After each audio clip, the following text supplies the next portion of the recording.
Eh bien, bonjour à tous et bienvenue pour cette table ronde intitulée Diversité dans les rédactions. Les RH s'engagent avec la chance. Un grand merci aux Assises internationales du journalisme de nous accueillir ici à Tours pour parler de cette initiative lancée il y a un peu plus d'un an et de mettre en lumière ce sujet ô combien important pour notre profession. Je me présente, je suis Yacine Kiri, journaliste à l'AFP et bénévole à la chance. J'ai l'honneur d'animer cette table ronde en compagnie de représentants de médias partenaires qui nous feront part de leur regard et de leur témoignage sur cet enjeu et sur cette initiative. Donc à mes côtés, Maxime Lefébure, bonjour. Vous êtes chargé de mission RH à Mediapart. Avec nous, Morgane Bach, bonjour. Vous êtes adjointe auprès de la DRH au groupe Le Monde et l'Obs. À vos côtés, Emmanuel Baumgartner, bonjour. Vous êtes directrice adjointe en charge des politiques égalité, diversité et handicap à Radio France. Et enfin, Yousra Gouja, bonjour. Vous êtes ancienne bénéficiaire de la chance et aujourd'hui journaliste pigiste dans plusieurs médias de presse écrite, c'est ça? Ça marche. Avant de commencer, un petit rappel quand même des actions de la chance. Pour les rares personnes, j'espère, dans la salle qui ne nous connaissent pas et connaissent pas nos actions. Depuis 2007, la chance aide les étudiants boursiers à préparer les concours d'école de journalisme à travers toute la France sur 6 pôles, Paris, Marseille, Rennes, Toulouse, Strasbourg, Grenoble et un 7e, c'est vrai, Bordeaux. Et en 15 ans, la formule a fait ses preuves. Plus de la moitié de nos étudiants chaque année intègrent les écoles. Et pourtant, si nous avons réussi à rendre plus divers les promos dans les écoles de journalisme, eh ben, il y a un dernier obstacle dans lequel c'est encore très insatisfaisant, c'est celui de l'insertion professionnelle dans les rédactions. Donc face à ce constat et ce besoin pressant d'ouvrir les rédacs qu'expriment à la fois nos étudiants bénéficiaires, mais bien au-delà, comme on a pu le voir récemment avec la tribune de l'association Ajar, eh bien, la chance a lancé plusieurs initiatives, dont la plus emblématique est celle que nous allons vous présenter aujourd'hui, qui est ce réseau avec les RH. Maxime, j'aimerais commencer avec vous, vous qui étiez à l'initiative un peu de ce projet. Racontez-nous un peu la genèse et quel était l'objectif. Déjà, merci pour ta question, Yacine. En fait, le projet, il est né d'une réflexion il y a un peu plus d'un an, lorsque j'ai participé aux assises l'an dernier sur le même sujet. Le sujet, c'était diversité, où on en est dans les rédactions. Et on était on était invité avec la chance et divers responsables pédagogiques d'école. Et moi, c'est ce que je disais à Baptiste, qui est le responsable de la communication de la chance, et Marc, qui est le président, c'est que je me sentais à la fois bien seul, en fait, sur ce sujet-là, alors que je suppose, en tout cas, aujourd'hui je le vois, je ne suis pas le seul, en fait, concerné par ce sujet. J'entends en tant que RH dans les rédactions. Et donc c'est ce qui m'a frappé dans un premier temps, c'est d'être bien seul, non pas parce que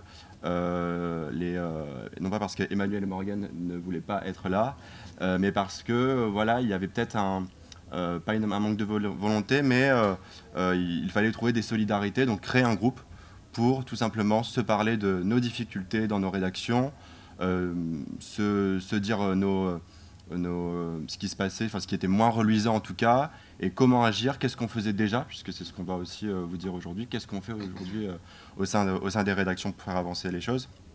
Donc voilà, donc ça c'était le premier constat, donc un constat d'être quand même assez seul dans un sujet qui était quand même hyper important. Le deuxième constat, c'est que après la crise du Covid, on s'est quand même rendu compte qu'il y a eu une augmentation quand même des discriminations, et que les personnes, en tout cas les populations dites minoritaires, n'ont jamais autant subi en fait de discrimination, de racisme à l'embauche. On l'a bien vu même par rapport à l'égalité, sur les sujets surtout sur l'égalité de femmes-hommes, et ça s'est répercuté aussi sur les personnes racisées et toutes les personnes aujourd'hui des diversités. Donc voilà, c'est par rapport à ces deux gros constats-là en fait qu'on a décidé de s'unir, et surtout, je pense que je l'avais dit l'an dernier, je le redis aujourd'hui, dans un objectif de vraiment de solidarité, et au-delà en fait de nos objectifs commerciaux, puisqu'en fait on a toujours tendance, et je le redirai à chaque fois je pense, on a toujours tendance de lier diversité à performance économique, et du coup je pense pas que c'est prendre le problème dans le bon sens, en tout cas que de s'intéresser d'abord à nos objectifs commerciaux avant d'abord de s'intéresser à ce qu'on veut faire en premier, c'est-à-dire ressembler à la société. Donc ça c'est hyper important. Et de travailler en fait tous ensemble au-delà de nos lignes éditoriales, puisque effectivement on a des lignes éditoriales bien différentes, mais on a des objectifs communs, et un objectif surtout d'intérêt public, c'est le journalisme. Donc ça c'est hyper important, et c'est ce qui nous engage aujourd'hui, et encore plus sur les sujets de la diversité. Donc, voilà. Morgane, à travers votre média, vous avez décidé très vite de rejoindre ce réseau, en compagnie d'une dizaine d'autres médias qu'on peut citer comme L'Équipe, l'AFP, Le Figaro, etc. Pour quelles raisons?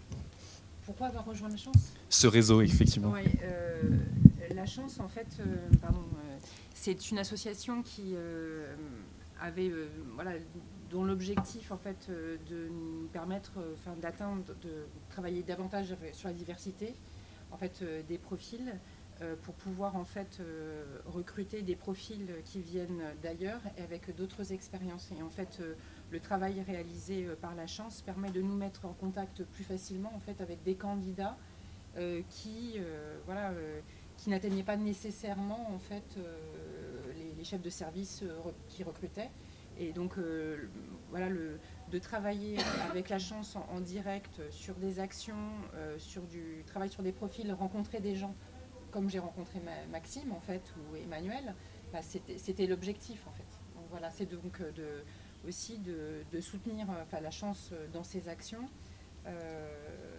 pour bénéficier en fait d'un réseau plus large de gens tant en RH, en journaliste, que en candidat que j'aurais pas identifié de la même manière en fait. Voilà. Et du coup, Emmanuel, est-ce que vous pouvez nous dire les bénéfices de ne plus travailler en vase clos, mais justement en réseau? Et qu'est-ce que ça vous apporte de rencontrer vos homologues pour parler de ces sujets-là, justement? Beaucoup de bonnes choses. Donc, bonjour à tout le monde. Donc, je suis Emmanuelle Baumgartner. Notre démarche, en fait, en faveur de la diversité, de l'égalité des chances et de l'égalité professionnelle aussi, elle est dans une dynamique d'approfondissement et de renforcement depuis plusieurs années, puisqu'en fait, on avait créé une première mission handicap en 2009 et que depuis 2006, on a lancé les filières d'alternance qui sont les voies qui permettent en fait de donner le plus possible accès à nos portes à des étudiants en école de journalisme. On a mis, on est encore passé à la vitesse supérieure il y a 2 ans en lançant un programme qui s'appelle le programme Égalité 360, qui par le nom 360 explique bien toute l'articulation qu'on voulait faire entre les RH et les rédactions, puisqu'il se manifeste concrètement par un plan d'action en interne qui vise l'égalité des chances, mais aussi par une résonance de tout ce qu'on peut faire en matière d'égalité des chances sur nos 7 antennes vis-à-vis de nos 15 millions d'auditeurs. Donc, comme tu disais tout à l'heure, Maxime, oui, on a un enjeu, il y a certainement un enjeu de performance, puisque beaucoup de gens en parlent, mais pour nous, c'est vraiment un sujet de renouvellement de talent, c'est un sujet d'avenir, c'est un sujet de... On parle de conquête de public, mais ne pas ressembler à la société à laquelle on parle, c'est juste impossible aujourd'hui à l'heure actuelle.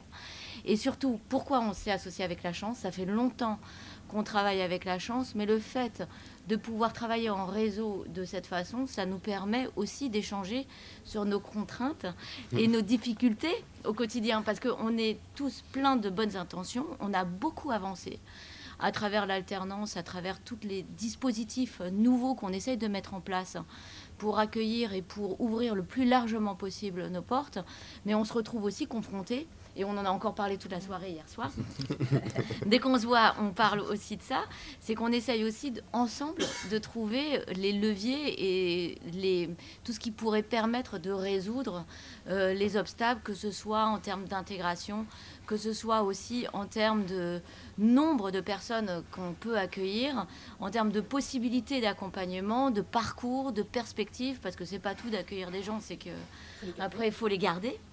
Et on sait pourtant que ces talents qui arrivent là, ce sont des talents qu'on va encore entendre sur nos antennes pendant des années et des années. Donc il faut aussi qu'ils soient bien avec nous. Enfin, c'est aussi un enjeu. Bah, on va parler justement des mesures possibles que vous avez en tête. Mais Yousra, vous qui êtes de l'autre côté, qui candidatez sûrement à des offres d'emploi, vos attentes, quand on entend des bonnes intentions comme ça, vous qui êtes de l'autre côté, quelles sont vos attentes par rapport aux responsables de recrutement ? Bonjour à tous. Déjà, effectivement, il faut prendre en compte qu'il y a des choses qui sont faites. Il y a un progrès, c'est sûr. En revanche, il est encore très difficile pour, par exemple, des pigistes d'avoir accès à certains postes, avoir accès à certaines offres qui sont surtout circulées et surtout mis à disposition dans des réseaux internes au sein des médias même. Donc le fait de pouvoir entrer dans ces pools-là, ça reste quand même un combat de chaque instant. Le fait d'avoir accès à cette information, même si c'est notre travail au quotidien, de chercher l'information, c'est ce qui est le plus difficile en réalité. Aujourd'hui aussi, il faut savoir que les recruteurs et les rédacteurs en chef ont parfois des difficultés à communiquer. Et nous, on ne le sait pas forcément, parce qu'on se dit, bon, ok, allez, on propose un sujet, forcément tout le monde est au courant. Mais non, ça ne se passe pas forcément comme ça. Donc concrètement, aujourd'hui, demain, si voilà, vous vous lancez à la pige, vous allez directement discuter avec les rédacteurs en chef. Et là, l'attente est première, l'attente est très simple, il vous faut une réponse. Et la réponse arrive à un moment où on s'attend le moins d'ailleurs, où on ne s'attend d'ailleurs pas à de réponses concrètes. Et les RH sont parfois aussi dans des positions un peu perplexes parce qu'ils ont connaissance de notre existence souvent à la fin du processus, en tout cas en tant que pigiste. Et là, la difficulté pour tous les RH, c'est vraiment justement de prendre en considération qu'il y a d'autres portes d'entrée pour les journalistes pigistes, mais aussi ceux qui veulent candidater, autrement que par, comme on sait très bien, la cooptation, comme on sait très bien le fait de connaître telle ou telle personne. Après, il faut savoir que pour une offre, souvent, il y a énormément de monde derrière. Donc, il faut aussi sortir du lot. On ne peut pas tous se présenter avec la même carte d'identité professionnelle. Il faut arriver avec son profil, essayer de se démarquer le plus possible. Donc les attentes, elles sont aussi compliquées à exposer, sachant que chaque rédaction fonctionne selon sa propre ligne éditoriale, selon ses propres moyens aussi. Après, c'est sûr qu'aujourd'hui, les rédactions ne sont pas encore à l'image de notre société. En tout cas, beaucoup de rédactions font les efforts pour, mais cependant, on aimerait bien avoir nettement plus de regards différents. Et on pourrait avoir une meilleure information, et puis tout simplement, la population pourrait faire nettement plus confiance aux médias aujourd'hui qu'on a. Après, effectivement, il y a de nouvelles initiatives. La Chance prend l'initiative justement de faire en sorte que les propositions des RH soient entendues et que les rédacteurs en chef travaillent en commun. Mais il y a aussi effectivement l'association AJA, donc l'association, pour préciser, l'association des journalistes antiracistes et racisés, qui vient de se lancer pour justement proposer de nouvelles façons et voilà, tout simplement exprimer ce qui arrive dans les rédactions. Et ça, voilà, la libération de la parole est compliquée et n'est pas forcément facile au quotidien, mais voilà, toutes les attentes, donc dans les grandes lignes, pour résumer, c'est vraiment d'avoir accès à ces offres, de pouvoir proposer un autre regard sur l'actualité, et puis tout simplement de pouvoir candidater comme n'importe qui, en fait. c'est après une particularité de notre métier, c'est que voilà, c'est venir avec la bonne idée, avec le bon contact, avec la bonne façon de faire. Mais il y a des choses qui se font et il faut suivre de près toutes ces actions pour que chacun d'entre nous puisse apporter sa pierre à l'édifice. Alors, je me tourne vers les RH après les propos de Yousra. On sent qu'il y a une très grosse attente de la part de ces profils. Et l'une d'entre elles, c'est la demande de transparence. On veut savoir comment candidater, où, comment.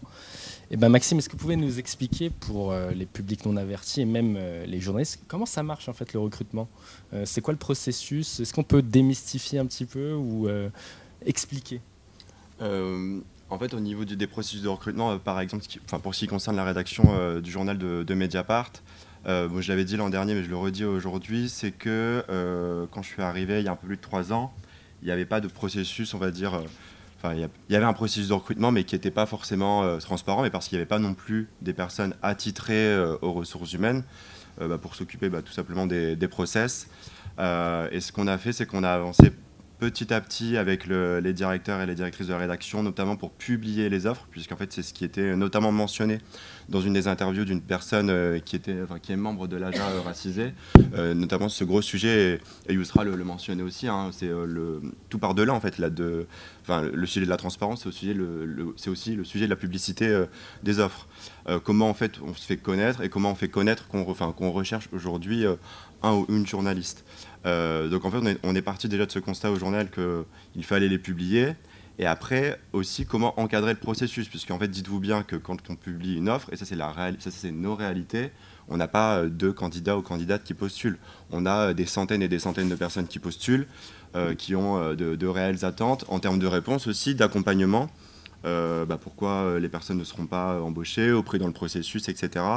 Et donc du coup, ça demande, nous, un exercice de transparence, mais aussi un exercice en termes de charge de travail qui est assez considérable, et un exercice aussi d'accompagnement des journalistes qui vont aussi s'occuper du recrutement avec nous.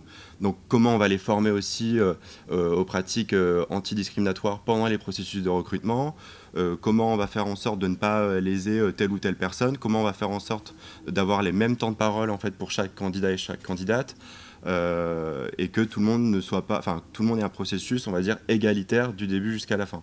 Donc ça paraît, on se dit ouais c'est juste des mots, etc. Mais c'est un réel travail en fait à faire au sein des rédactions. En tout cas nous on l'a fait au journal, on le fait encore, et je dis pas que c'est facile, je pense qu'on a encore beaucoup de choses à améliorer, mais en tout cas, moi je le vois depuis 3 ans et demi au journal, depuis qu'on a publié les offres, on est peut-être moins attaqué sur les réseaux sociaux, bien que encore, on est encore attaqué, on peut encore être attaqué sur nos manières de faire, etc. Mais je pense qu'il faut avoir à chaque fois cet exercice de transparence et ne pas aussi démystifier la cooptation. On en parlait en plus hier soir, c'est-à-dire que souvent on se dit oui, on n'aime pas le copinage, etc. Sauf qu'aujourd'hui, il faut inverser la tendance. Là, on aurait tendance à faire 80% de copinage, on va dire, et 20% de processus transparent. Il faudrait plutôt inverser et faire 80% de processus transparent et 20% où effectivement on s'autoriserait à de la cooptation. Et la cooptation, on peut aussi faire appel à notre pool de pigistes, par exemple. C'est ça aussi de la cooptation, c'est-à-dire que si on met en place des CDD, 10 cours, etc., on peut aussi privilégier les personnes qui travaillent avec nous au quotidien. Et dans ce sens, on a créé aussi au sein de Mediapart une commission des diversités. Et au sein de cette commission, on avait aussi élaboré un guide de la pige pour notamment donner les contacts aux pigistes qui souhaiteraient travailler avec nous, avec nos conditions de travail. Et cette année, on a aussi, en fin 2022, on a aussi créé un accord sur les conditions de travail des pigistes, pour aussi être clair avec eux sur c'est quoi être pigiste au journal, et ça fait partie aussi de nos actions liées à la diversité en tout cas. Morgane, il a été fait mention à 2 reprises de cette fameuse cooptation qu'on sent comme un élément bloquant pour améliorer le recrutement. Comment on peut réguler ça ? Comment on peut... Alors, nous, ce qu'on fait, déjà, je voudrais différencier en fait les différents types de missions, parce qu'on a des postes, nous, au sein du groupe. Quand on a des offres en CDI, on les publie dans ce qu'on appelle une bourse de l'emploi groupe. Et donc, on diffuse les offres à l'ensemble du groupe. Il y a certaines offres, par exemple, si Le Monde décide de recruter exclusivement au sein de sa rédaction, l'offre, elle n'est pas publiée dans la bourse de l'emploi groupe, mais uniquement au sein de la rédaction. Parce qu'on estime qu'on va privilégier, pour certains postes, la mobilité exclusivement interne à destination des CDI. Voilà. Et si on ne trouve pas, on élargit le spectre de recrutement.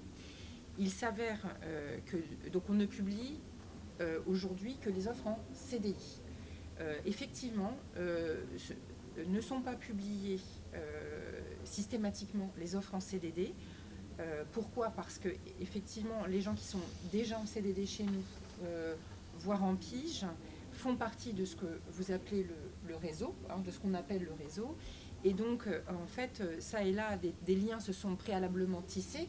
Et quand une offre en pige ou en CDD intervient, on va faire plus facilement et plus spontanément et plus naturellement appel au collaborateur qui fait déjà partie de la famille élargie. Voilà.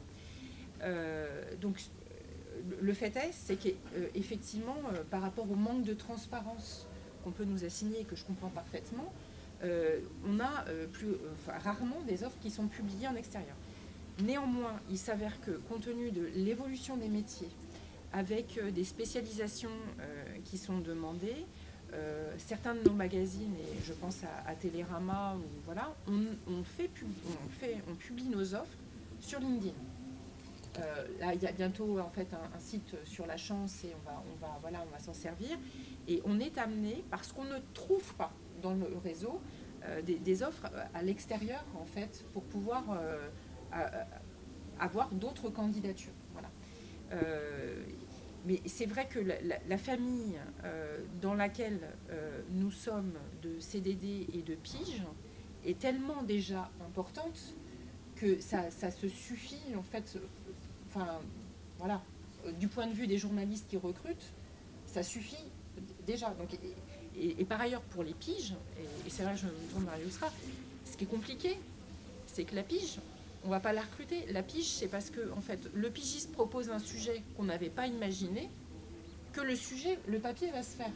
Donc, en fait, moi qui suis spécialiste recrutement, en fait, en dehors du journalisme et par ailleurs sur les journalistes aussi, je ne peux pas publier une offre de pige puisque c'est extrêmement rare, sauf à ce que, voilà, sur les JO, le suivi des JO, bon, ok, je suis au courant qu'il va y avoir des JO, donc potentiellement on va avoir affaire à des pigistes, mais je vais pas c'est difficile pour moi d'aller les recruter en amont parce que c'est pas comme ça que le système fonctionne. Et là, moi, je ne suis pas journaliste pour vous répondre de est-ce qu'il faudrait faire paraître des offres de pige pour le service sport, des offres de pige pour voilà, je me sens pas légitime en fait pour répondre seule en tout cas à ces problématiques. Je ne sais pas si j'ai répondu à la question. Non, très bien. Mais c'était parce que j'avais besoin de vous expliciter la différence des offres de poste et voilà. Mais le fait est, c'est que cet enjeu de diversité, il est présent dans l'ensemble de nos rédactions depuis que le métier existe, parce que en fait, j'avais juste besoin de faire un rappel historique. Avant, il n'y avait pas d'école de journalisme. Et en fait, la diversité dans nos médias, elle existait plus ou moins, certainement pas suffisamment, mais elle était. Le fait qu'il y a des gens qui venaient de partout et de tous horizons qui devenaient journalistes, avec des formations extrêmement différentes. Moi, ça fait 20 ans que je suis dans le métier, et ça fait 20 ans que j'ai des directeurs de rédaction qui se plaignent du manque de diversité. Parce qu'effectivement, les écoles de journalisme ont professionnalisé les métiers, et c'est très bien.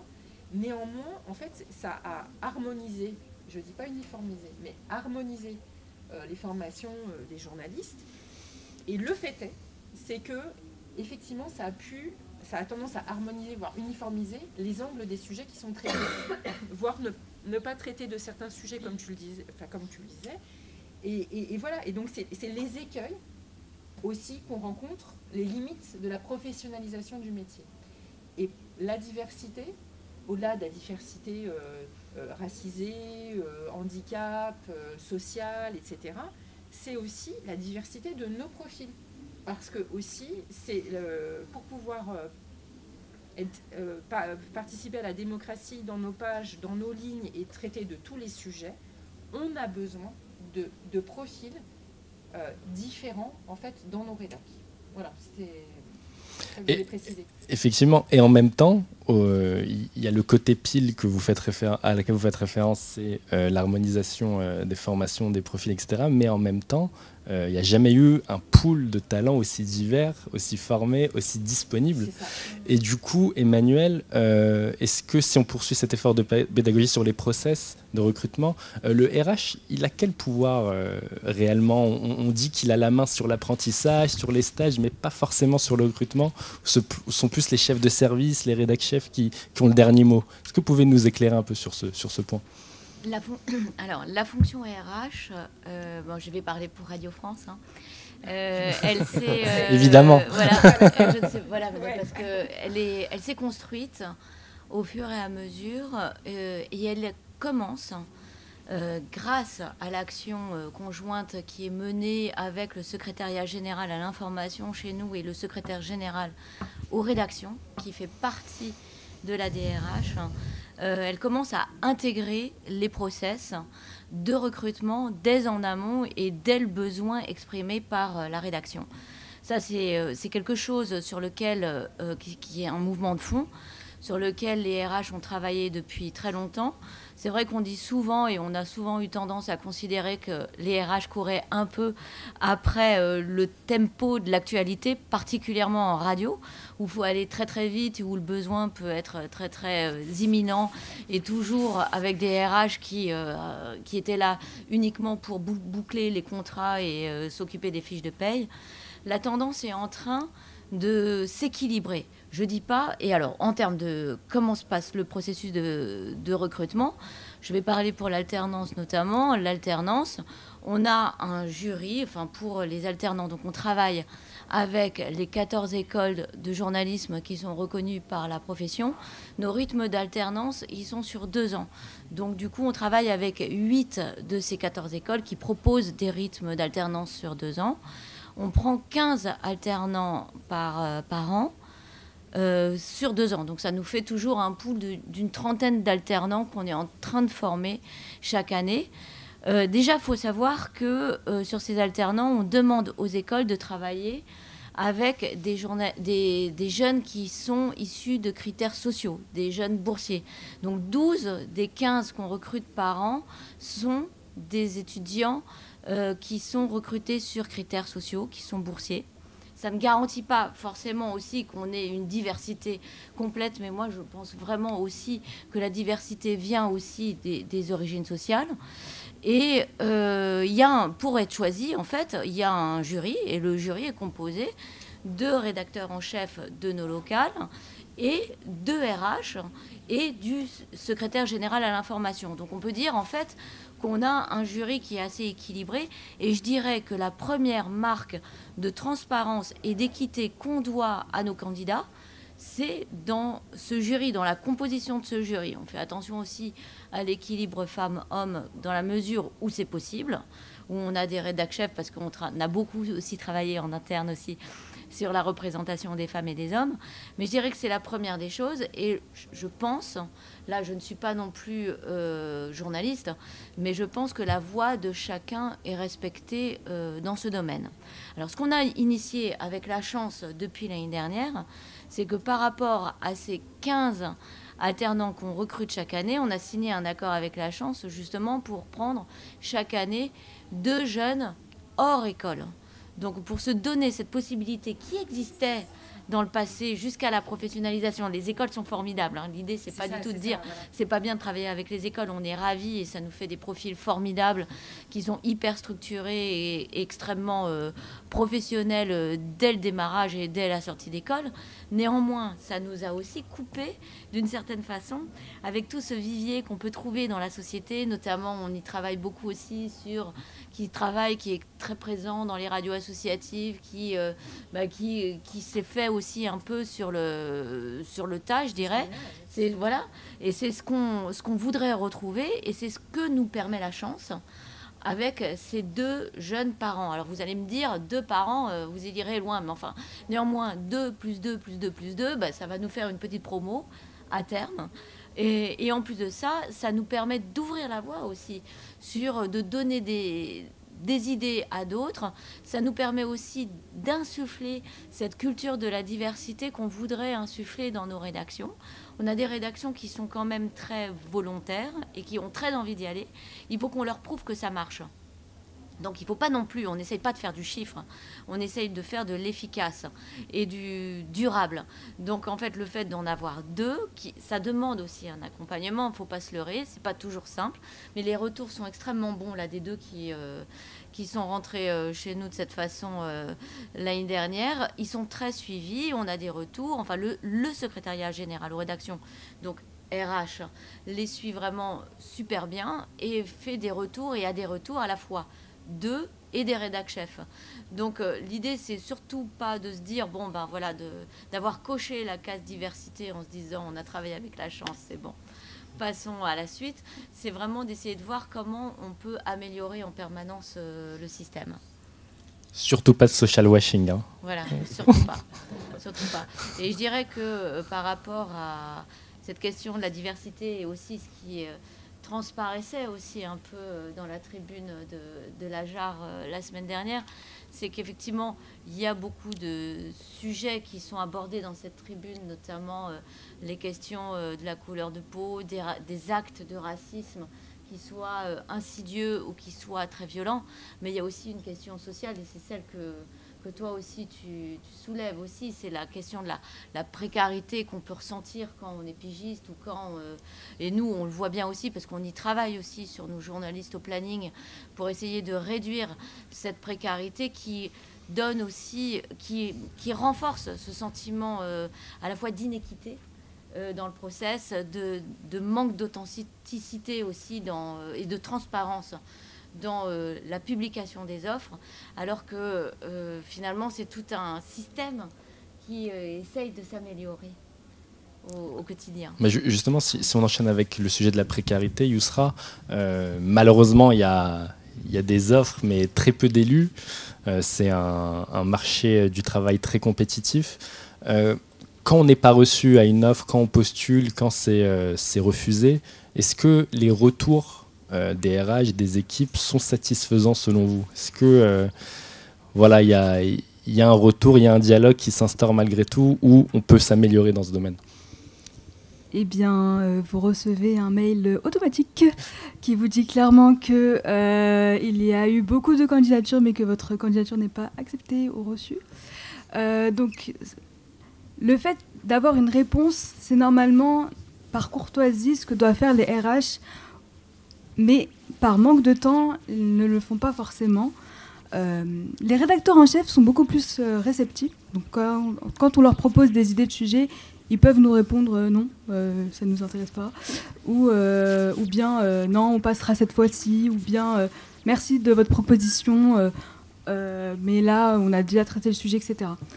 Donc c'est vrai que... avoir des noms, c'est notre quotidien en tant que pégiste. Mais il faut passer au-dessus. Il faut toujours continuer à proposer. Il faut continuer à proposer à d'autres rédactions. Il faut peut-être revoir un peu l'angle. Il faut revoir l'importance du sujet. Il faut peut-être attendre aussi parce que parfois c'est pas le bon moment, etc. Mais après, c'est vrai que on reste des collègues. C'est ça que les rédactions et les RH doivent aussi prendre en compte, c'est qu'on est aussi là pour la bonne santé du média, même si on n'est pas au sein de la rédaction, même si on les voit pas tous les jours, etc. On participe à ce que le média puisse aussi se développer sur tel ou tel sujet. Le bénéfice du pigiste, c'est voilà, d'apporter une nouvelle idée, en fait, hein, tout simplement. Après, c'est vrai que on est nombreux. On est nombreux aussi à vouloir faire au mieux, en fait, tout simplement. Mais c'est vrai que c'est pas normal d'attendre autant de temps pour avoir une réponse. Enfin, nos collègues allemands, par exemple, dans la journée, on a une réponse. Ils ont une réponse, pardon. Nous, on peut attendre une semaine, 3 semaines, parce qu'un tel, il est en congé, je ne sais quoi. Donc c'est vrai que ça, c'est un peu compliqué aussi à gérer, disons. Donc on sait qu'on doit être au service d'eux, mais pas non plus faire faire comme si on allait attendre en fait au quotidien. Enfin, au bout d'un moment, aussi en tant que pigiste, faut s'affirmer. Enfin, dans le sens où si la rédaction elle veut pas prendre le sujet et qu'une autre l'accepte, voilà, tant pis pour la rédaction qui l'a pas prise. Il faut passer outre en fait. Il faut avancer. Et c'est vrai que là où c'est compliqué, c'est que parfois ça peut arriver, et ça préparez-vous, que les sujets arrivent dans les colonnes du journal. Alors même que vous-même vous l'avez proposé, mais sauf que le sujet est pris par un autre collègue interne. Et ça fait un peu plus mal. Ça, c'est insupportable, ouais, parce que pour le coup, t'as préparé ton sujet, t'as fait ton enquête et tout, et on te dit bah non. Donc là, tu comprends pas trop, et parfois il y a pas d'explication. Enfin, l'explication possible, c'est qu'effectivement, ils étaient déjà en train de travailler dessus. Mais après, c'est sûr que par exemple, quand un collègue pigiste a fait son travail d'aller chercher les frais de, par exemple, la maire de Paris, Anne Hidalgo, et que c'est repris par le JDD, au bout d'un moment, c'est embêtant. Ou quand justement, une autre collègue me disait oui, j'ai travaillé sur tel sujet, je vois 2 semaines après qu'il est paru avec mes sources, c'est aussi embêtant. Donc, il faut savoir se protéger. Donc, par exemple, quand on propose une idée, il faut savoir ne pas tout dire aussi. Et donc, c'est là aussi la difficulté, c'est comment... en fait, répondre aux besoins des rédactions tout en se protégeant des rédactions. C'est un peu bizarre ce que je dis, mais c'est vrai, parce qu'au bout d'un moment, vous allez voir que vous allez vous transformer. C'est aussi challengeant dans ce sens-là, c'est que vous êtes là pour servir le lecteur et vos sources, en fait. Pas de sous-prendre, parce que voilà, parfois ils exagèrent, mais l'idée, c'est vraiment de faire en sorte que le sujet passe coûte que coûte. Vous vous battez pour vos sujets, littéralement. Même si ça fait mal, il faut.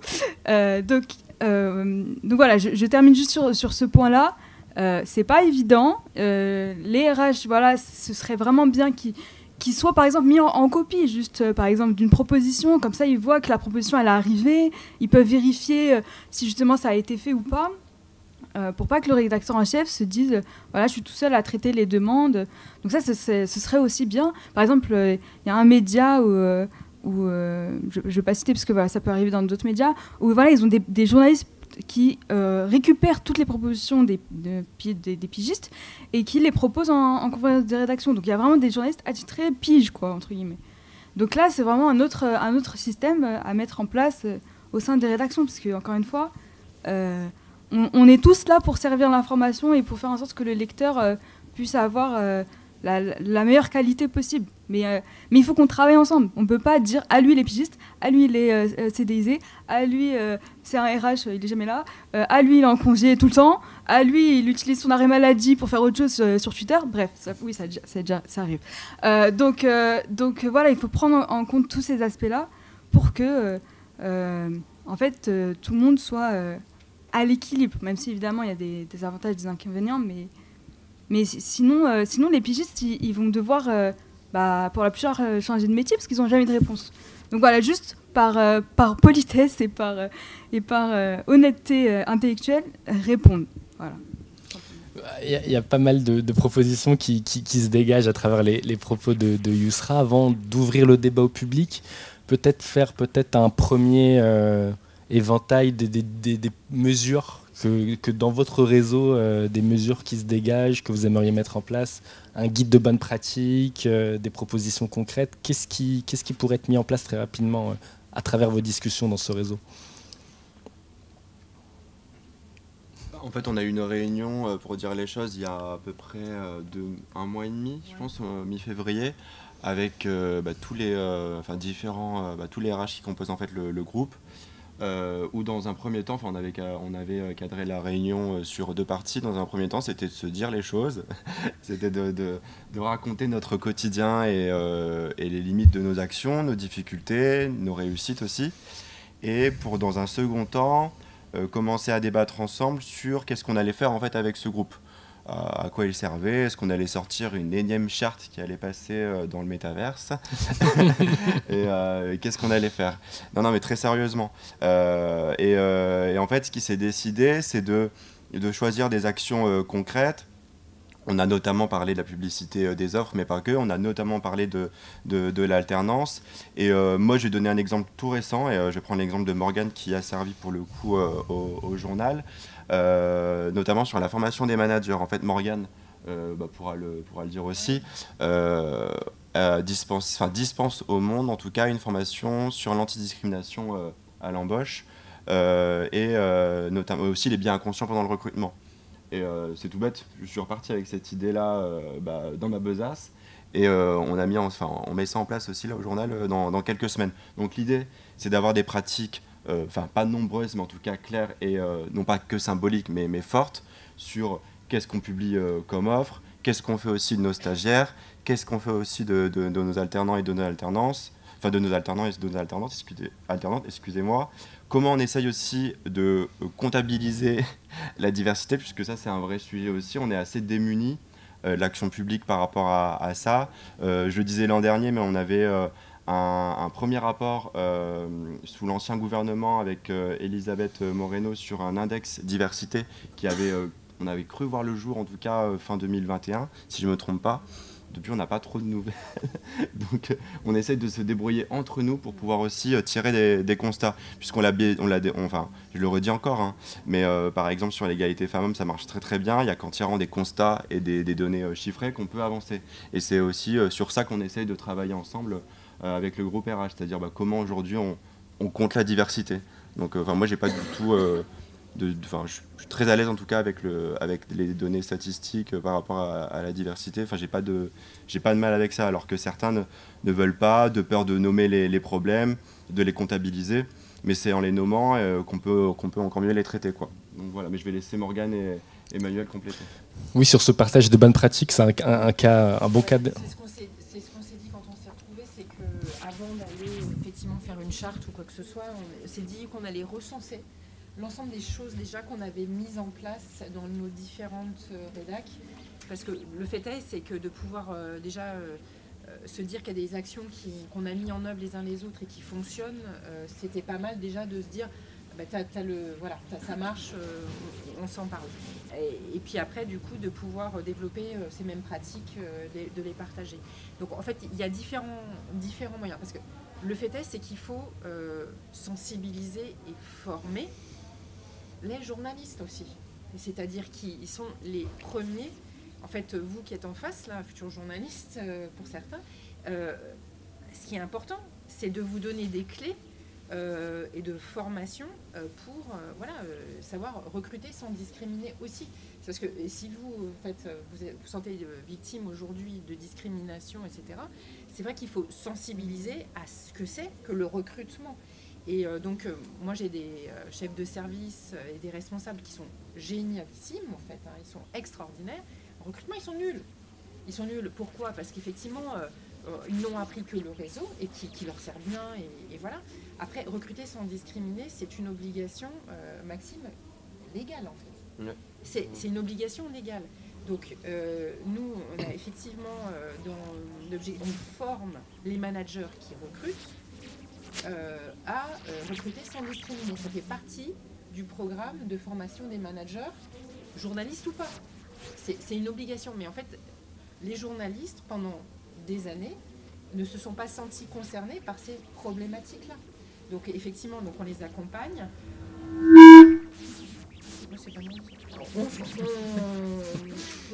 C'est ce qu'on n'a pas encore suffisamment développé, et ce qu'on a du mal à les embarquer, c'est en fait comment le tutorat.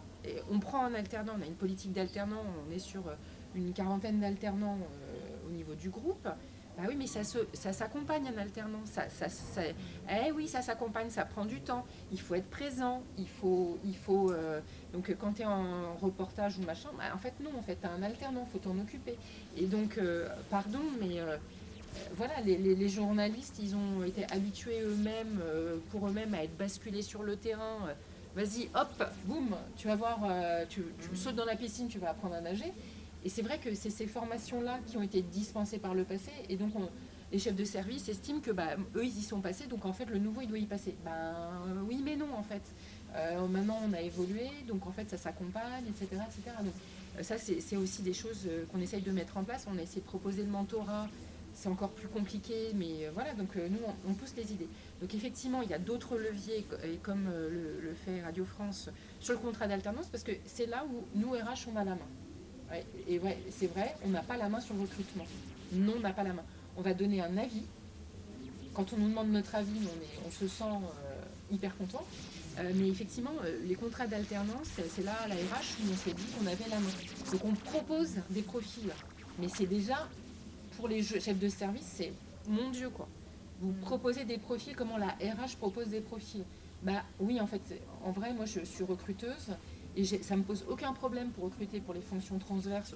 Et oui, je réussis, en fait, oui, j'ai des succès, voilà. Et c'est vrai que les journalistes, on a été relégués pendant longtemps en disant non mais en fait toi, t'es bonne, tu fais les contrats de travail, tu fais les bulletins de paye, tu fais la formation éventuellement, mais bon, t'es gentil, voilà, ça suffit.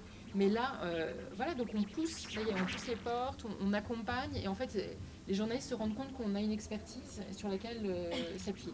Donc effectivement, il y a d'autres leviers, c'est l'éducation aux médias, parce que les journalistes aussi sont propulsés en ZEP, dans la France entière pour accompagner des jeunes voilà, pour faire découvrir les métiers du journaliste à des gens qui ne savent pas ce que c'est qu'être journaliste.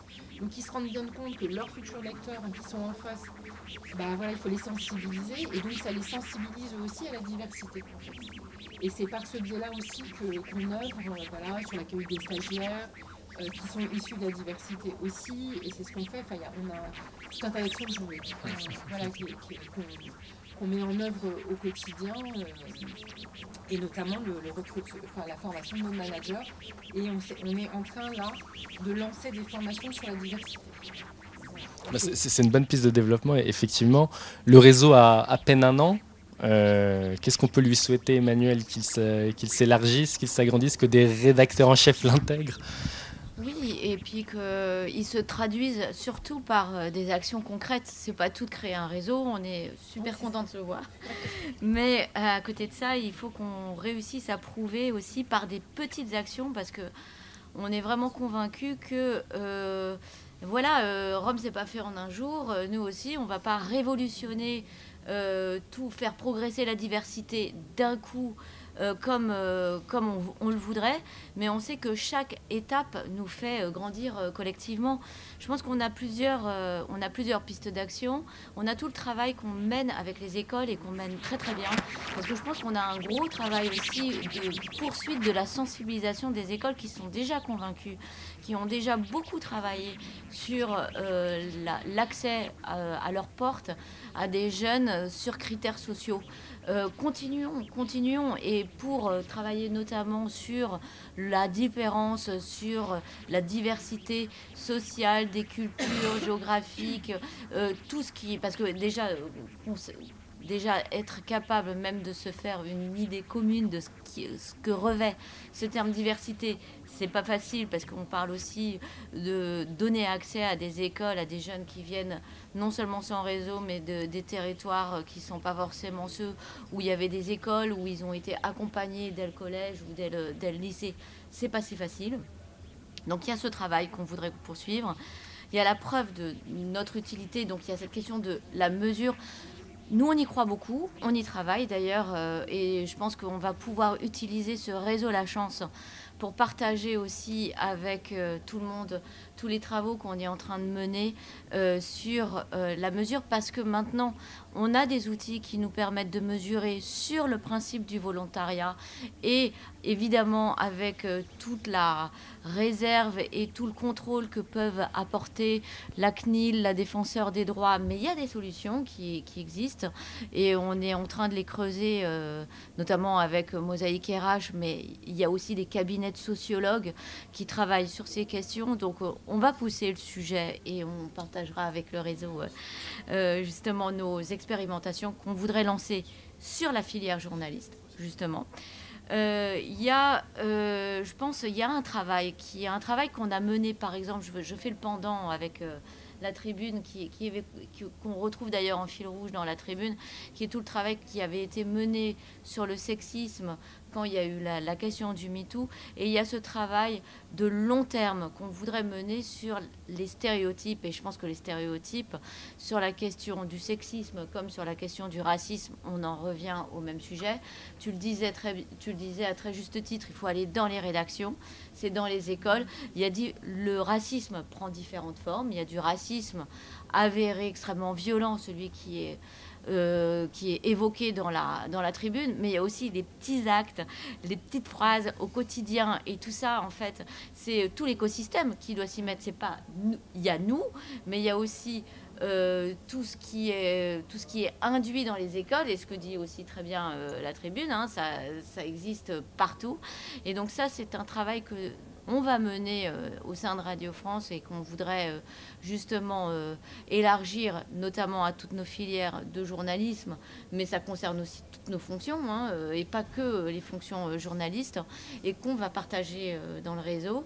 Et pour reprendre ce que tu disais, Morgane, justement, sur notre capacité à être entendu en termes de RH, je fais le pendant avec un dispositif qu'on a lancé notamment avec Antoine Ly, notre délégué éditorial, et qui est là, qui est un dispositif qu'on a mené sur nos voix d'antenne et les filières de production audiovisuelle, pas journalisme, mais les attachés de production, qui était un dispositif qui s'appelle l'Académie des antennes, où on a ouvert nos portes à beaucoup de jeunes sans réseau, sans forcément d'études spécifiques pour ces métiers d'animation, et où on a réussi à intégrer pour des stages, mais maintenant ils reviennent, il se trouve qu'ils reviennent aussi, qu'ils sont appelés régulièrement pour des collaborations, plein de jeunes, enfin une cinquantaine de jeunes en 2021, 2022, et puis on a relancé le dispositif sur 2023, qui viennent de différents horizons. Et là, on a réussi à partager avec nos rédactions des présélections de CV, des viviers de CV, ce qui, au début, quand on a lancé ça, les gens nous disaient « Non, mais t'es dingue, tu vas aller proposer, les gens vont aller se partager. » Mais qu'est-ce que tu dis, là ? Tu vas aller partager des viviers de CV. Et en fait, ça a marché. Chacun a fait un peu son marché en fonction de ses couleurs d'antenne, en fonction de ses besoins d'émissions, etc. Mais il se trouve que ça a permis aussi d'insuffler aussi des nouvelles formes de pratiques, et c'est ça qu'on veut faire au sein du réseau de la chance. C'est des nouvelles pratiques de fonctionnement en se disant, oui, on a beaucoup de gens qui ont envie de rentrer chez nous. Il n'y a pas forcément la place sur toutes nos filières journalistes, mais quand on parle de filières d'animation sur nos locales, quand on parle d'attachés de production, donc ce sont des équipes projets en fait, hein, qui travaillent ensemble, ça fait sens. En fait, c'est tout l'écosystème qu'il faut qu'on fasse avancer. Le travail reste important, merci beaucoup. Avec le temps qu'il nous reste, je propose d'ouvrir le débat avec la salle. Si jamais il y a des questions, levez la main, je vous tends le micro et n'hésitez pas à vous présenter en préalable. Merci. Bonjour, je suis Jessica Ibelaiden, je suis journaliste depuis une douzaine d'années, disons.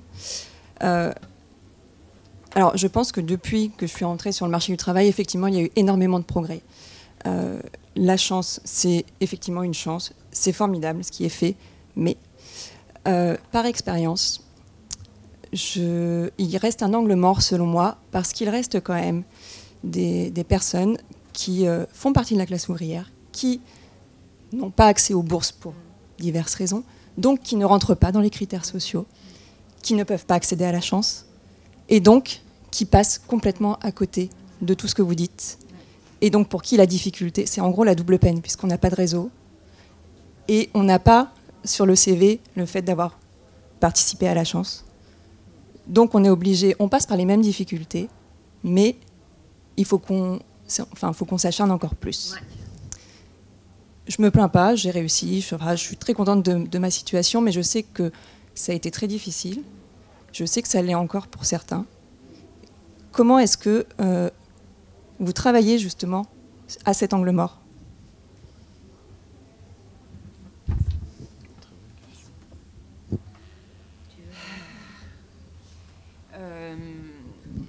Cet angle mort, je ne... En fait, un journaliste, c'est parce que vous avez des idées, vous avez des propositions, et en fait,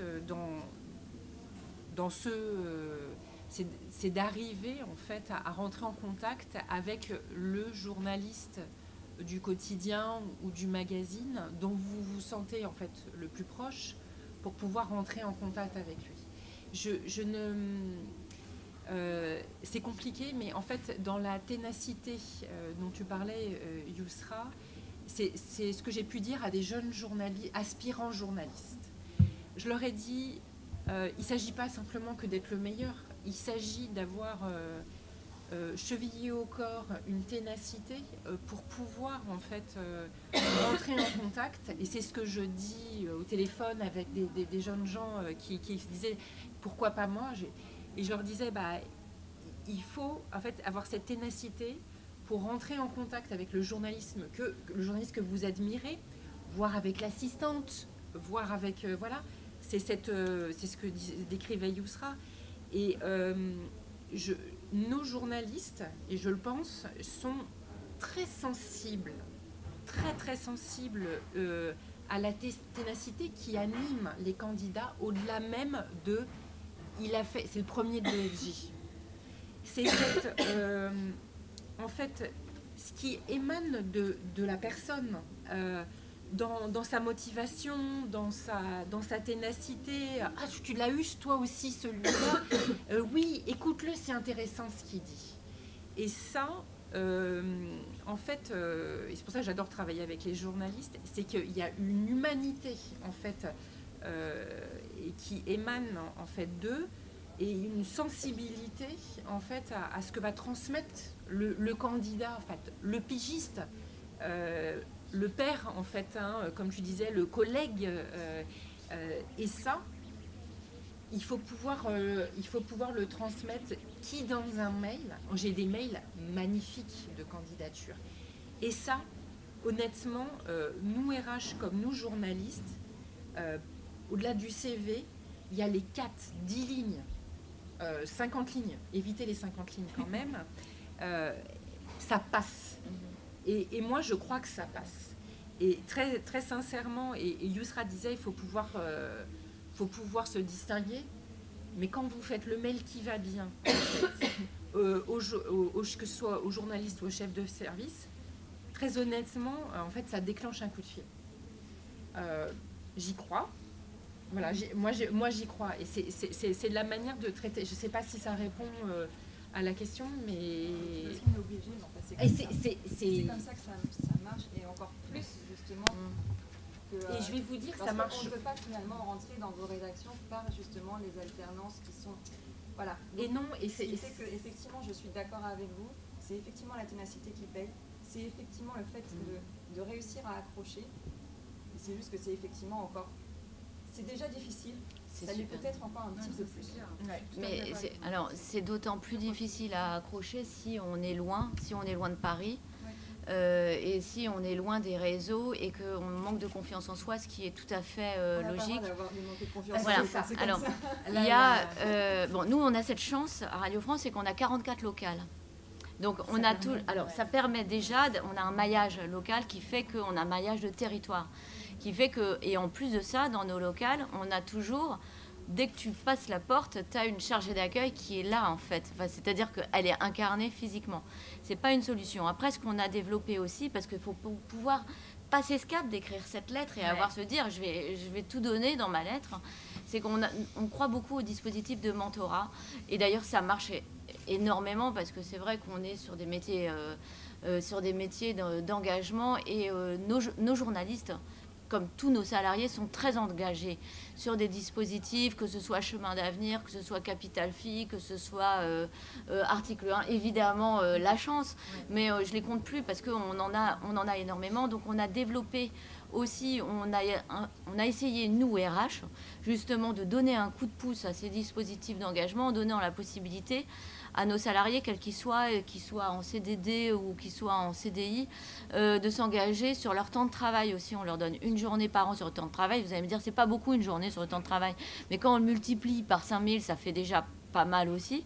Et puis souvent ils le font pas sur le temps de travail, justement, ils le font sur leur temps perso, mais on leur a donné un catalogue en fait de missions qu'on dit sociales et solidaires, où ils peuvent justement mentorer, accompagner un jeune, parce que c'est hyper important, parce qu'une fois que le jeune il est un peu mis en confiance, parfois il aura suffi de 2 heures pour qu'il ait discuté avec une Claude Guibal, par exemple, je la cite parce qu'elle est hyper moteur et elle est hyper motivée, il va parler, elle va lui dire, mais évidemment, écris.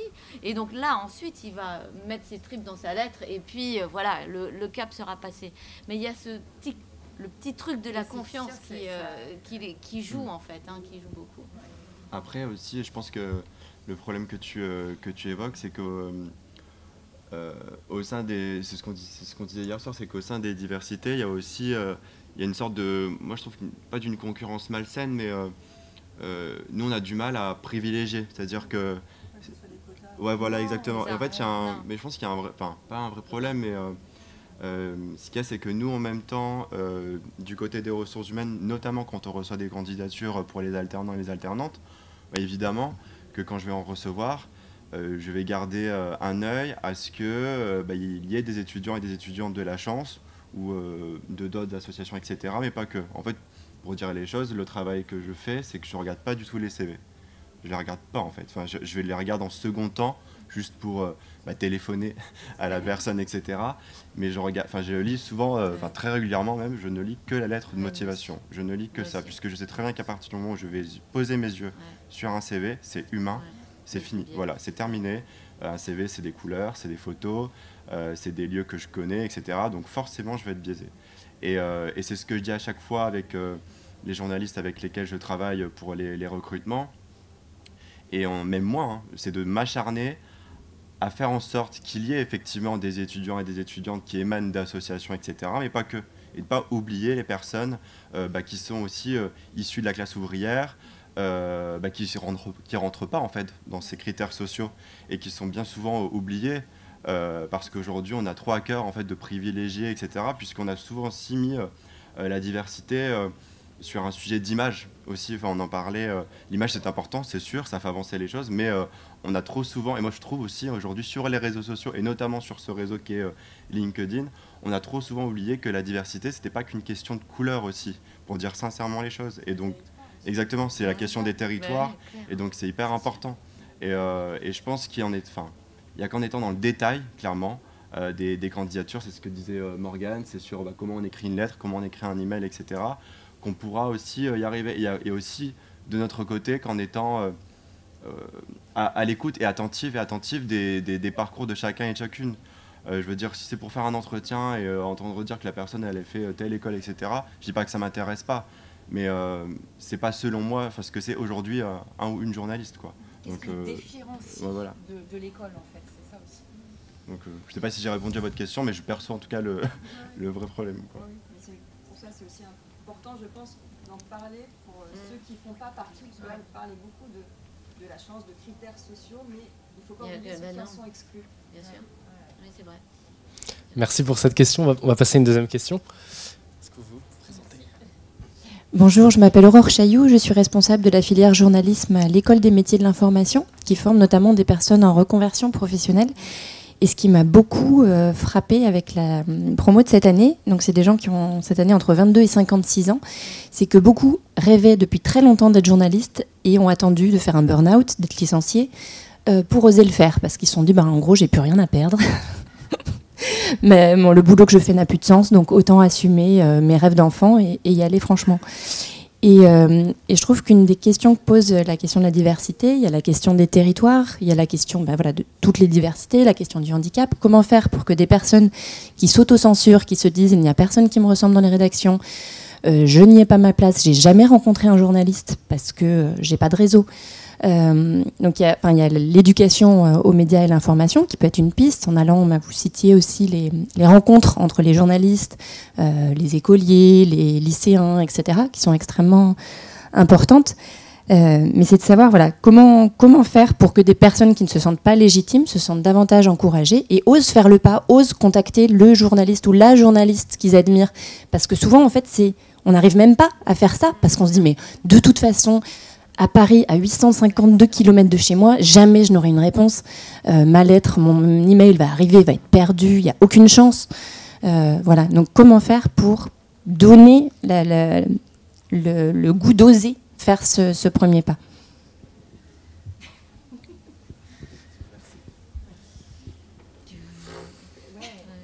Il Yusra, elle peut répondre aussi, hein, si elle veut. Déjà, c'est très courageux de leur part de se lancer, déjà, premièrement. C'est très triste, en revanche, qu'ils le fassent après un burn-out. Oui, heureusement, parce que sinon, vu la quantité de journalistes en burn-out, voilà, on n'a pas besoin de plus. C'est vrai que c'est pas évident d'aller voir quelqu'un qu'on admire ou d'aller voir quelqu'un qui n'a pas fait les mêmes formations que nous, etc. Mais malheureusement, ils ne sont pas là pour que je leur dise directement, mais c'est clair que, en fait, il faut oser dans le sens où, en fait, demain, vous pouvez mourir. Enfin, je suis désolée, mais demain, votre vie, elle peut s'arrêter et après, vous allez avoir des regrets et après, vous n'allez plus pouvoir vous dire « Ah mince, ah oui, c'est vrai que j'aurais bien aimé parler avec cette personne. » Donc, en fait, il faut prendre la vie à bras-le-corps et il faut être un bon vivant et il faut surtout pas écouter ce que les gens disent, en fait. En fait, à partir du moment où on commence à écouter ce que les gens ils disent autour, ça y est, c'est fini. Ils ont choisi notre vie pour nous, en fait. Sinon, on subit. Mais pas subir. Parce que si on subit, après, on ne pourra pas avancer. On ne pourra pas faire ce qu'on a envie. Pourquoi les gens ils vont commencer à faire de l'aquaculture ou je ne sais quoi? C'est parce qu'ils se sont dit, bah voilà, en fait, au bout d'un moment, voilà, j'ai donné, j'ai aussi besoin de recevoir, en fait. Et il faut qu'ils aillent... peut-être par étapes, peut-être pas viser tout de suite le chef de rubrique, etc., mais peut-être voir, voilà, lire les différents papiers, regarder les différents reportages des gens qu'ils apprécient. Les gens sont aussi très actifs sur les réseaux sociaux, en fait. Le nombre de journalistes qui répondent sur Twitter ou LinkedIn, en vrai, c'est assez impressionnant. Hein. Bon, après, c'est parce qu'ils passent beaucoup de temps dessus. Mais c'est... Voilà, il faut prendre le tout. Il faut commencer localement. Il y a de très très bons journalistes dans les différentes locales, s'ils sont en local. Donc voilà, il ne faut pas oublier aussi que c'est un métier qui se réalise de façon internationale. Il y a les journalistes français, mais il y a aussi les journalistes américains, les journalistes britanniques, etc. Ou bien voilà, algériens, etc. Ils ont tous de quoi apporter. Donc, en particulier ceux qui sont binationaux, n'hésitez pas à aller voir des confrères de votre autre pays, en fait. Et puis, tout simplement, c'est comme... discuter, en fait, être curieux. Comme quand on va aller acheter du fromage, on ne va pas juste aller acheter du fromage. Enfin, on va lui dire, voilà, le fromage vient d'où, pourquoi vous faites ça, pourquoi ça vous a pris autant de temps, moi je voulais ce fromage et tout. Enfin, voilà, continuer un peu... à être voilà, émerveillé et surtout en fait chacun sa vie, chacun son parcours et chacun a de quoi attribuer et a de quoi contribuer à ce qu'il a envie de faire. Donc voilà, donc pour résumer, c'est allez-y, de toute façon si vous prenez un vent, c'est pas grave, il y en aura d'autres et on sait jamais, hein. On sait jamais. On peut se faire inviter chez la personne elle va vous dire, vous parlez musique, vous allez avoir une passion commune, vous allez même pas vous en rendre compte. Et le sujet du journalisme, il va peut-être venir après, mais voilà, ça reste des humains. Enfin, je sais pas, on va tous, je sais pas, on paye tous nos impôts. Enfin, d'un moment, voilà, on est tous à part égale, quoi. Voilà. Donc le travail, on le trouve chez le fromager, c'est ça le message? Exactement, mais je rigole pas. Et on sait pas qui le connaît, on sait rien sur les gens en vérité. Tant qu'on leur a pas parlé, on sait rien. Est-ce que vous voulez ajouter quelque chose? Non, mais moi je rejoins tout à fait ce qu'a dit Yusra. Il y a un moment, en fait, en vrai, pour être journaliste, il faut oser, quoi. Si c'est ce que je dis aux jeunes, en fait, on en parlait hier soir. Je leur disais non seulement on doit faire une grande culture générale quand même, parce qu'en vrai, journaliste, c'est d'avoir quand même déjà une bonne assise. Et maintenant, en plus, on leur demande une expertise, en plus d'une bonne culture générale. Et il faut un talent, et c'est ce qu'on ne dit pas, de commercial. Et c'est ce qu'on rigolait avec Yusra. Mais en fait, il faut dépasser cette timidité à un moment, parce que il faut que vous ayez le 06 de Macron. Enfin, je rigolais quand je disais ça, mais voilà, parce que peut-être tout le monde a le 06 de Macron ici, mais le fait c'est que il faut quand même, le métier que vous avez choisi, il faut être en capacité, par votre personnalité, que ça soit parce que vous êtes tenace, parce que vous êtes curieux, parce que vous avez développé votre réseau, d'avoir ce 06. Et c'est un chef de service, il me dit, voilà Morgane, moi pour ce poste de rédacteur, il faut qu'il ait déjà un carnet d'adresses ou quelque chose comme ça. Donc effectivement, alors c'est pas tous les postes de journalistes qui sont comme ça. Je vous rappelle que le journaliste, c'est plein de métiers différents, parce que ça, là, tous dans la salle, vous devez tous être rédacteurs à l'international, partir en Ukraine, machin.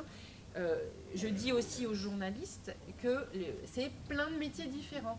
On a besoin d'éditeurs, on a besoin de data journalistes, on a besoin de correcteurs, on a besoin de vidéos, on a besoin de maquettistes, on a besoin... Et c'est plein de métiers différents. Et donc tous les jeunes journalistes là qui veulent partir, qu'ils soient de Sciences Po, de la Chance, etc., ils veulent tous partir sur le terrain demain en Ukraine.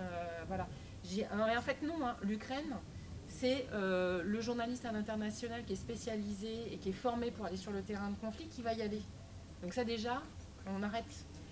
Par contre, si tu veux, j'ai des postes au desk déjà pour traiter l'info en continu, et tu pourras faire du temps long aussi sur des articles un peu plus poussés.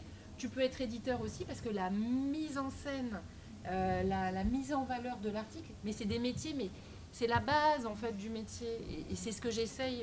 Et donc plutôt que de devenir rédacteur en fait en Ukraine, parce que reporter en Ukraine, c'est pas tout de suite. Hein, c'est le place to be à la fin du parcours, commence déjà par la base. Et là, pour le coup, les portes, elles sont bien plus ouvertes. Donc, et ça, il y a plein... Enfin, moi, je recrute plein de CDD sur les métiers d'éditeur, sur le desk au numérique. Et non, en fait, c'est pas que non plus de l'enrichissement de l'AFP. C'est aussi du métier de fond. Enfin, voilà. Donc, c'est juste pour dire qu'il y a d'autres portes. Et voilà, c'est aussi d'autres possibilités de rentrer plus facilement dans nos rédacs. Voilà. Avant de passer à d'autres questions, ne sous-estimons pas le fameux syndrome de l'imposteur qui ne touche pas de manière équitable les différents profils.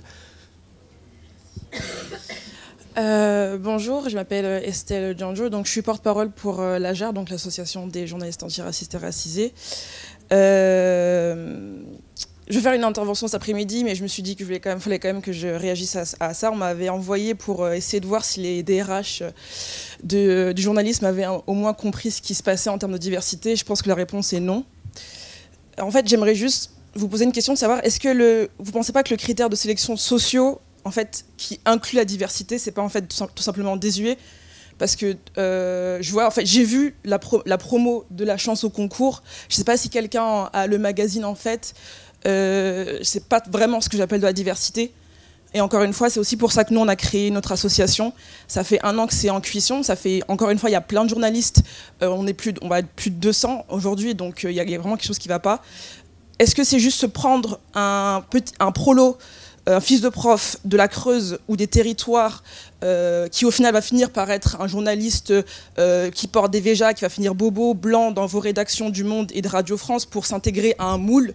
Ou est-ce qu'on essaie de penser autrement, ou est-ce qu'on essaie de former des journalistes aussi autrement, ce qui signifie avec d'autres expériences, d'autres cultures? Vous parlez d'éloignement, mais en fait, il suffit de passer le périphérique. Moi, je viens de banlieue parisienne, passer le périphérique, et on n'a déjà plus en fait tous ces contacts. On n'a pas tout ça. Vous êtes des DRH, moi je suis pigiste, j'ai jamais vu de DRH. Ça fait 6 ans. Moi, en fait, les personnes qui me recrutent, c'est les head chefs, c'est les directeurs de rédaction. J'ai jamais vu de DRH. J'ai travaillé pour Mediapart, j'ai travaillé pour Radio France, je ne vous ai jamais vu. Et encore une fois, c'est une réalité aussi. Donc, évidemment, j'ai l'air évidemment d'être en colère. et voilà, c'est quelque chose de... Voilà, c'est comme ça, parce qu'on a créé l'asso et qu'on a envie que ça change. Mais je trouve que ce panel-là, moi, en tout cas, il me met un peu mal à l'aise, parce que j'ai l'impression qu'on tourne en rond et qu'on ne dit pas les choses.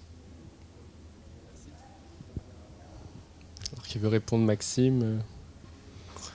Non, peut-être sur un des derniers points, notamment quand tu as dit que tu n'as jamais vu de RH au sein des rédactions. En fait, c'est la réalité en fait, de nos services, de nos organisations. Je vais prendre juste l'exemple du journal de Mediapart en ce qui nous concerne. On a créé un poste spécialisé en fait, pour s'occuper des pigistes il y a maintenant 1 an, tout juste 1 an en fait. Parce qu'on avait conscience aussi qu'il fallait qu'on ait une personne dédiée en fait, aux collaborateurs, aux collaboratrices pigistes. Et donc voilà, juste pour te répondre sur ce point-là. Après, la difficulté aussi qu'on a, et c'est ce que je disais tout à l'heure pour la première question, c'est qu'en même temps, on essaie... C'est compliqué en fait de notre côté de ne pas créer des privilèges au sein en fait des diversités. La question en fait des personnes racisées au sein des rédactions, on en a conscience. Et en fait, on en a même encore plus conscience depuis qu'on a eu, on s'en rappellera toutes et tous, la fameuse photo sur Twitter. Enfin, j'étais même pas encore salarié, je pense. Je l'ai vu sur les réseaux sociaux où on dézinguait une rédaction puisqu'en fait, elle n'était pas racisée, etc. En fait, c'est bien de mentionner ce genre de problème, mais derrière, il y a quand même tout un travail, et c'est pourquoi en fait on est là aujourd'hui, c'est pour le dire, il y a quand même tout un travail qui est fait au sein des rédactions pour essayer, tant bien que mal, d'avoir aussi des personnes, d'être en contact avec des personnes racisées. Moi, je vais juste te donner un exemple pour te dire les choses. On avait ouvert une offre au pôle écologie au sein de Mediapart il y a un peu plus d'1 an. Donc c'est Michael Correa qui a été recruté. Et on avait publié l'offre, on avait 400 personnes qui ont candidaté. Et c'est ce que je disais hier soir en fait à Emmanuel et Morgane. Sur les 400 candidats et candidates, je t'assure, j'ai eu vraiment à peine, sincèrement, à peine une dizaine de personnes qui étaient racisées, tout simplement. Voilà. Comment je l'explique ? Tout bêtement, je te dirais que l'écologie aujourd'hui, c'est réservé, comme tu le disais, à des bobos, blancs, riches. Je suis tout à fait d'accord avec toi. Mais est-ce que ça, c'est le fait des ressources humaines ? Est-ce que c'est le fait aussi des rédactions ? C'est aussi des sujets de société qui sont aussi réservés à certaines personnes, à certaines élites. L'an dernier, dans cette même table ronde, on me demandait aussi est-ce qu'on n'avait pas aujourd'hui un problème où on dédiait aussi dans nos rédactions les personnes racisées, notamment à des sujets internationaux, à des sujets liés à la société, et non à des sujets liés à l'investigation, aux enquêtes, etc. Moi, je vais te dire, au sein de Mediapart, puisqu'on est spécialisé dans l'enquête, j'adorerais en fait qu'on ait un peu plus de journalistes racisés au sein de notre pôle enquête. C'est d'ailleurs une envie, mais après, on se confronte aussi à la problématique des sources et à la problématique aussi du racisme, notamment dans la police, dans les sources qu'on contacte pour faire nos enquêtes. Donc, tu vois, en fait, je pense que le problème que tu évoques, il est aussi lié à un problème éditorial, du traitement éditorial aussi qu'on fait de nos papiers, qu'on fait des émissions, etc. Par exemple, dans le dernier rapport de l'Arcom, qu'est-ce qui est mentionné à chaque fois ? C'est qu'aujourd'hui, les sujets ne sont pas encore assez traités par les personnes racisées, ou alors sont traités de manière négative, etc. En fait, il y a aussi un gros sujet là-dessus, et auquel nous, au sein des ressources humaines, on n'a pas encore la main mise, sincèrement. Même si on essaye de faire des efforts. Et donc voilà. Donc je suis d'accord avec toi que le constat, il n'est pas forcément reluisant, il n'est pas forcément très positif aujourd'hui, mais ça ne veut pas dire qu'on ne veut pas faire bouger les choses. D'ailleurs, au sein de ma rédaction, on a à peu près 4-5 personnes qui sont aujourd'hui adhérents et adhérentes à l'AJA racisé, que j'ai directement contacté dans la semaine quand j'ai vu la création de l'AJA racisé, pour qu'on puisse en discuter, savoir si nous, de notre côté, au sein du journal, on peut... faire encore plus d'actions, notamment tu vois, sur les formations, par exemple, qu'on a mis en place au sein de la rédaction. Donc, il y a la formation sur l'antidiscrimination à l'embauche et les biens inconscients. On avait aussi une formation sur l'antisémitisme l'an dernier. Et là, on essaye d'avoir une formation, ce qui n'est pas simple, sur le privilège blanc, par exemple, pour faire comprendre au sein de notre rédaction, c'est quoi le problème, etc. Donc, te dire que les choses n'avancent pas, c'est faux. Qu'elles avancent lentement, oui, effectivement, ça c'est vrai. Mais après, on pourrait aussi en discuter ensemble, vu que vous avez créé l'association il y a une semaine ou deux. Moi, en tout cas, j'ai contacté les personnes de l'association. Moi, j'attends que ça, d'avoir une discussion avec vous, pour qu'on puisse effectivement pointer le problème. Mais après, je le redis, je l'ai dit au début, je ne placerai jamais les sujets de la diversité juste pour avoir une jolie photo. Je te le dis sincèrement, moi, si c'est juste pour avoir une jolie photo de classe à la fin de l'année, où effectivement on a des personnes racisées, etc. Ok, mais est-ce que ça voudra vraiment dire qu'on a fait des efforts ? Je sais pas, je pense pas. Tu vois, donc voilà. Il y a une question ici. Bonjour, je suis étudiante du coup dans une école de journalisme et je voulais savoir comment on allait faire évoluer la diversité, sachant que dès l'école, on parlait tout à l'heure des offres d'emploi accessibles y a des accords plus ou moins tacites entre certaines écoles et des médias. Donc comment on va faire évoluer ça? Alors, je pense que les accords, ils ne sont pas tacites, en fait. Déjà, il y a des écoles reconnues pour nous, à Radio France, c'est très clair. Hein. On travaille avec les 14 écoles qui sont reconnues par la profession et on a une convention pour l'alternance avec 8 de ces 14 écoles qui a été signée. Hein, donc, voilà. Donc comment est-ce qu'on va faire? On va travailler avec ces écoles justement. Il y a des contacts qui sont organisés tout le temps avec la conférence des écoles des journalismes auxquels participent les représentants du secrétariat général aux rédactions chez nous, le secrétaire général à l'information, pour justement travailler à la fois sur la partie critères sociaux, mais ce que soulevait Esther aussi dans son intervention aussi, c'est que la diversité, ce sont les personnes racisées, ce sont les origines sociales, ce que vous disiez, les origines géographiques. Il faut qu'on réussisse aussi à créer toutes ces conditions dès l'école.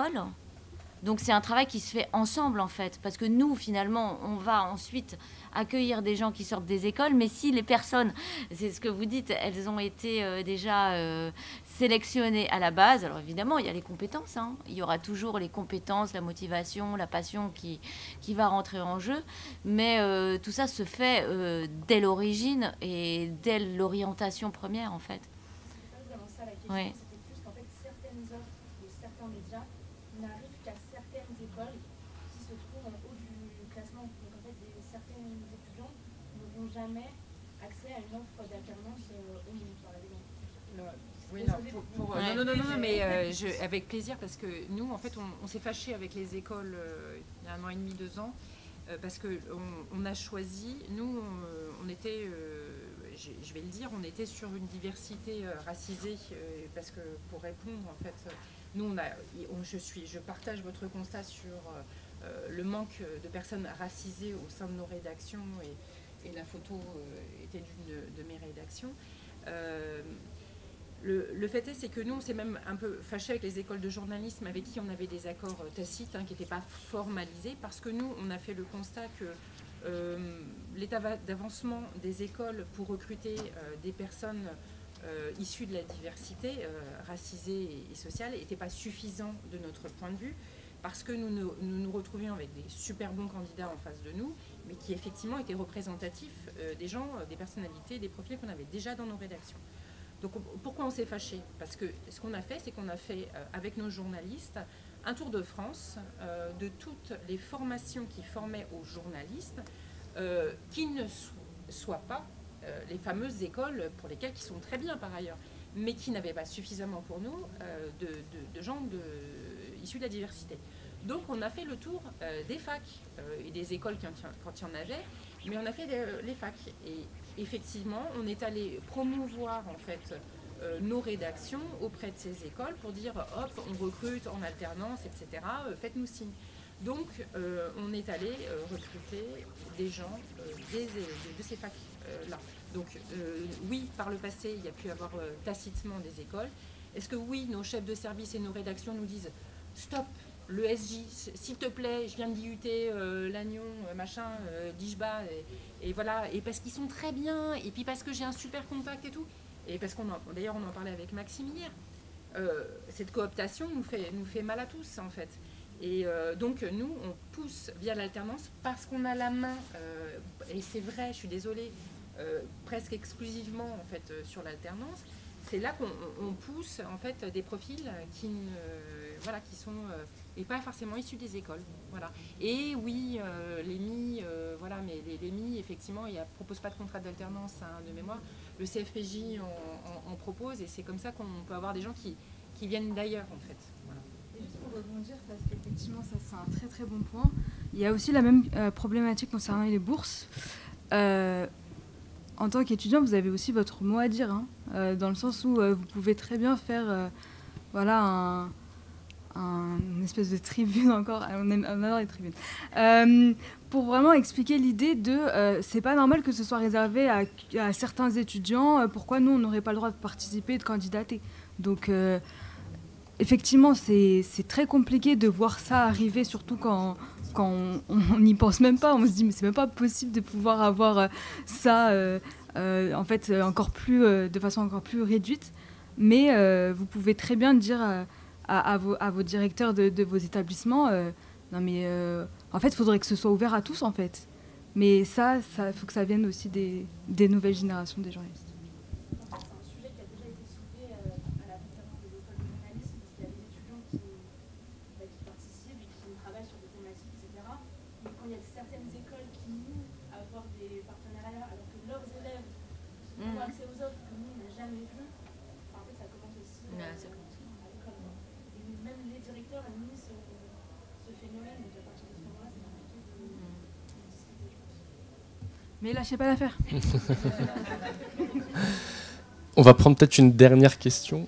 Il y en a combien? On va prendre 3 dernières alors. On commence par...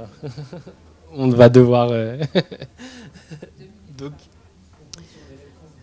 Bonjour, du coup ça va être très bref. Quand on fait une candidature, que ce soit pour l'alternance ou pour un stage, etc., quelle est la différence entre, on va dire, à la limite, quand on relance quelqu'un et quand on en est limite à le harceler en fait? Parfois c'est difficile à jauger parce qu'on se dit ouais mais si je l'appelle tous les jours ça montre que je suis tenace, que j'ai envie. Des fois ça marche et des fois on se dit mais est-ce que ça va pas trop loin en fait? Merci. Ouais, moi c'est tous les candidats, tous les postes, journalistes ou pas, c'est le même problème en fait. Il y a un moment faut se lancer puis il faut entendre la réponse qui vous est apportée. Moi, je rejoins Yousra, il faut oser. Après, si vous voyez qu'une personne ne répond pas, il faut peut-être passer par le journaliste d'à côté. Enfin, il y a des fois, c'est ce que je dis aux gens qui m'interpellent. Je leur dis, mais tapez pas sur le chef de service, plutôt le journaliste d'à côté, de l'équipe, parce qu'il y a des gens qui sont peut-être plus accessibles, moins sollicités. Vous imaginez pas le nombre de mails que nous recevons tous dans nos rédactions. Les journalistes, ils ont des boîtes mail qui sont saturées. Donc, il faut poursuivre vos efforts. Faut essayer de les rencontrer éventuellement sur le terrain. Ils sont, en fait, c'est pour ça qu'il y a aussi les réseaux sociaux, et tu as raison, LinkedIn, Twitter, etc. Voilà, c'est là où il y a la ténacité. C'est il faut tenter. Et puis au bout d'un moment, ça marche pas, faut arrêter, oui. Mais non, c'est difficile d'apprécier. Mais ça, c'est tous les recrutements en fait. Dans les fonctions de transfert, c'est pareil. Il y a un moment où faut se lancer, quoi. Mais dans les fonctions transverses, il n'y a pas ce système de pige en fait. Et en fait, il y a des offres de postes qui paraissent et puis vous postulez, vous avez une réponse. La pige, c'est un autre système qui effectivement, du coup, induit des biais et pas pas de réponse automatique. Et je t'avoue que d'être en copie de la proposition de sujet, c'est oh mon Dieu. Je ne sais pas encore quel outil me permettrait de gérer la candidature. En fait. Mais en fait, même si vous-même, vous avez... Pardon Yousra, on laisse les dernières questions se poser, sinon on va se faire expulser de la salle. Bonjour, tout à l'heure vous avez très brièvement mentionné le fait que vous étiez en train de mener une réflexion, enfin vous essayez d'avoir des pistes pour développer des outils pour mesurer la diversité dans les rédactions. Est-ce que ce serait possible d'en savoir un peu plus là-dessus? C'était qui la dernière? Vas-y. Je peux répondre? Oui. Alors, les outils de mesure, en fait, pendant très longtemps, alors on est capable de mesurer l'égalité femmes-hommes, ça on sait très bien le faire.